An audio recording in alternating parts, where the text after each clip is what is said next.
Middlemarch Book 3, Waiting for Death. Chapter 28. First Gent.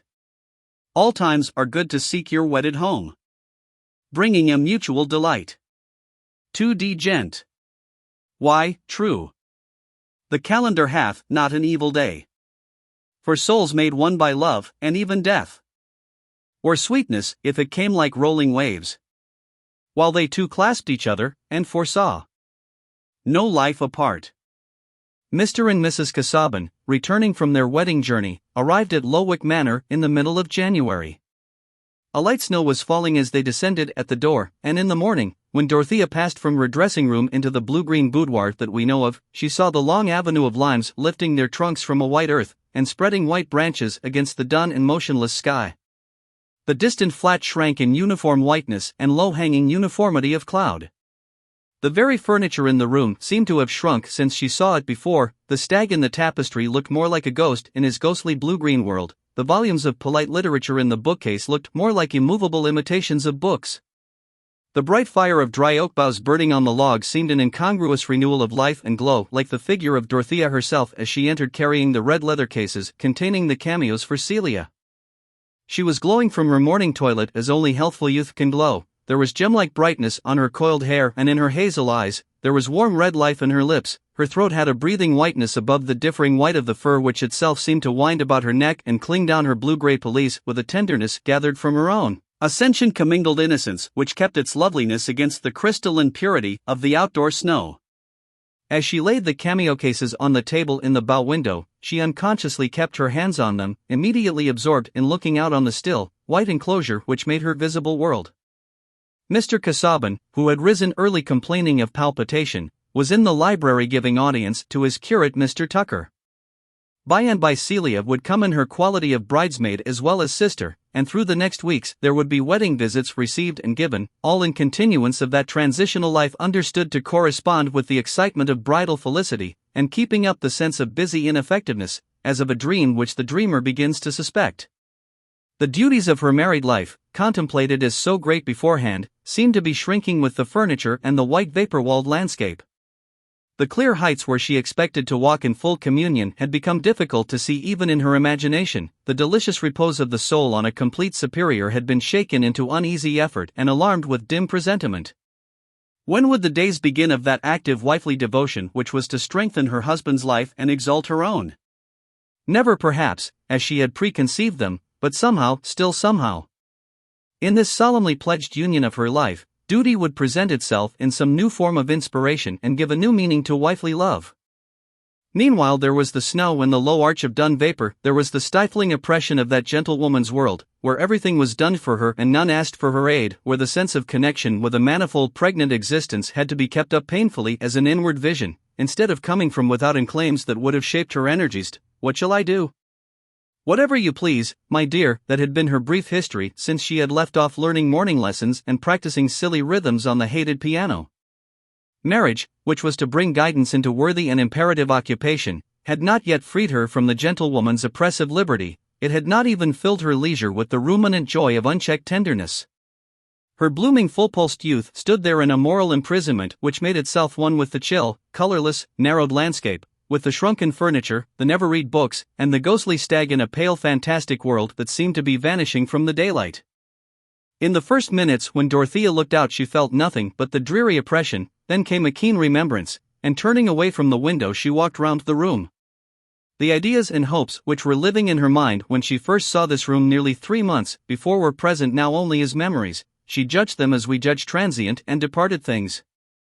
All existence seemed to beat with a lower pulse than her own, and her religious faith was a solitary cry, the struggle out of a nightmare in which every object was withering and shrinking away from her.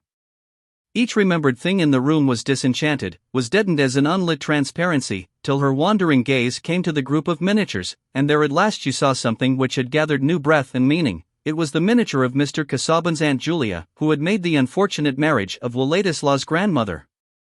Dorothea could fancy that it was alive now, the delicate woman's face, which yet had a headstrong look, a peculiarity difficult to interpret. Was it only her friends who thought her marriage unfortunate? Or did she herself find it out to be a mistake, and taste the salt bitterness of her tears in the merciful silence of the night?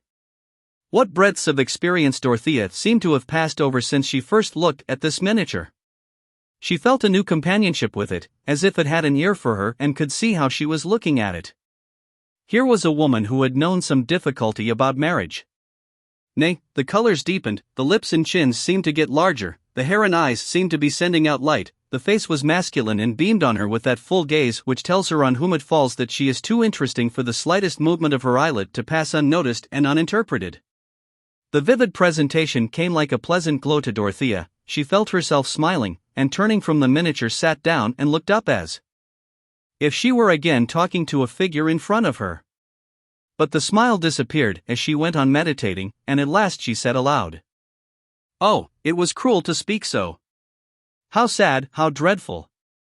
She rose quickly and went out of the room, hurrying along the corridor, with the irresistible impulse to go and see her husband and inquire if she could do anything for him.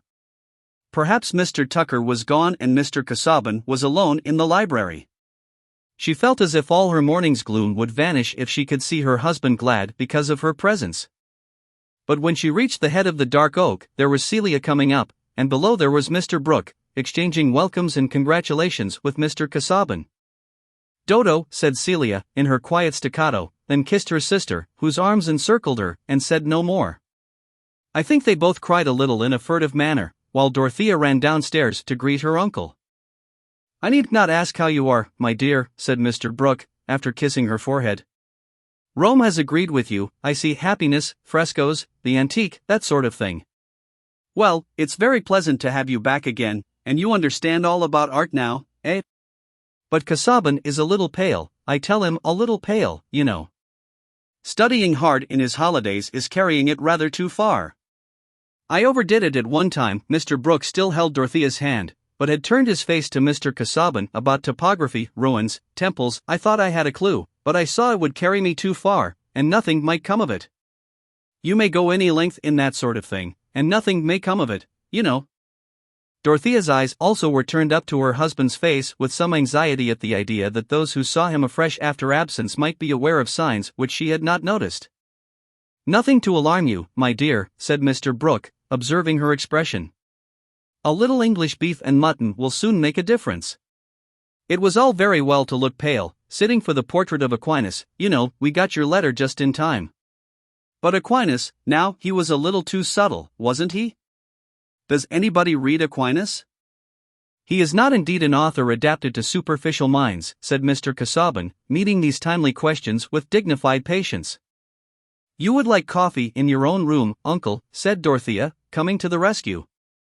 "Yes, and you must go to Celia, she has great news to tell you, you know. I leave it all to her." The blue-green boudoir looked much more cheerful when Celia was seated there in a pelisse exactly like her sister's, surveying the cameos with a placid satisfaction, while the conversation passed on to other topics. "Do you think it nice to go to Rome on a wedding journey?" said Celia, with her ready delicate blush which Dorothea was used to on the smallest occasions. "It would not suit all, not you, dear, for example," said Dorothea, quietly. No one would ever know what she thought of a wedding journey to Rome. "Mrs. Cadwallader says it is nonsense, people going a long journey when they are married. She says they get tired to death of each other, and can't quarrel comfortably, as they would at home. And Lady Chettam says she went to Bath." Celia's color changed again and again, seemed to come and go with tidings from the heart, as it a running messenger had been. It must mean more than Celia's blushing usually did. "Celia, has something happened?" said Dorothea, in a tone full of sisterly feeling. "Have you really any great news to tell me? It was because you went away, Dodo." "Then there was nobody but me for Sir James to talk to," said Celia, with a certain roguishness in her eyes. "I understand. It is as I used to hope and believe," said Dorothea, taking her sister's face between her hands, and looking at her half anxiously. "Celia's marriage seemed more serious than it used to do." "It was only 3 days ago," said Celia. "And Lady Chettam is very kind." "And you are very happy?" "Yes. We are not going to be married yet, because everything is to be got ready. And I don't want to be married so very soon, Because I think it is nice to be engaged. And we shall be married all our lives after. I do believe you could not marry better, Kitty. Sir James is a good, honorable man, said Dorothea, warmly. He has gone on with the cottages, Dodo. He will tell you about them when he comes. Shall you be glad to see him? Of course I shall. How can you ask me? Only I was afraid you would be getting so learned, said Celia, regarding Mr. Casaubon's learning as a kind of damp which might in due time saturate a neighboring body.